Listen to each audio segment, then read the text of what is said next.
Ekai aresa official music video chu zanin da ruka release alone don tatlat mai avalom em tiru 1 million view nei pui theu turin tan ila so o kan phone kha I han in ready la da ruka chuan kan play so thei tur ni tru tang o kan view pui nge yang che ares kan lom pui em bok che da ruk ron thleng thoi se kan vati ve o alam hle mai takin video music te alpan mal som ro se kan lom pui che Fuhchianglomaw music video lo thirang ole chi bebe kole hei zanin dar ba hianin ka official music video Fuhchianglomaw ti chu ram chhok do na mizoram mi puite milo ngai hu chak turin kan lo ngen na sa chewa mizoram mi pui mai ba ka group member group sang omte milo ngai thak sak turin le millions view min nei pui va thei turin thei to milo chhok pui turin kan ngen cheuni zaina video hunom tak ran chop so kan tumanga lo thik sak theu don nia kalom ngatang chibai ule zanin daruk zirtop ni a hian jelaro sang music video Fuhchianglomaw chu ama YouTube channel a kan upload tona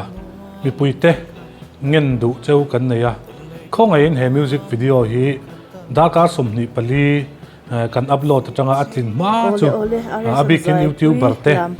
min tu ek saklo sham turin kan ngen chewa tin he video hi YouTube account danga te emo post chhong lo sham turin kan ngen bok cheu ani he music video Fuhchianglomaw hi khongai in ilo clear ve ngei don nia Fuhchianglomaw ai brole san chung tuine sui lunga dung nei mai sui lunga dung nei mai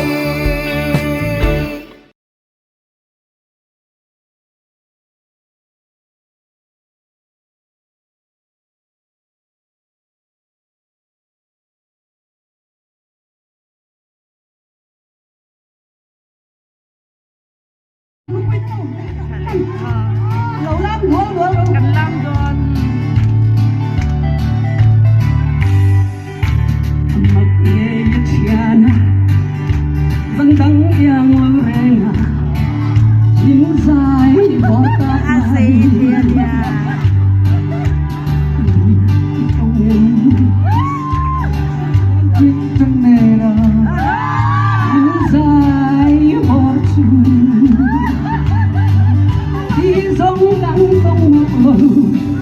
suy lung lên phá lắc tê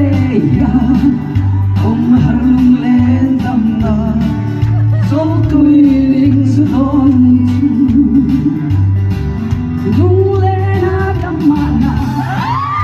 yên na yang gal tê ông harung lên tâm na ông lên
chui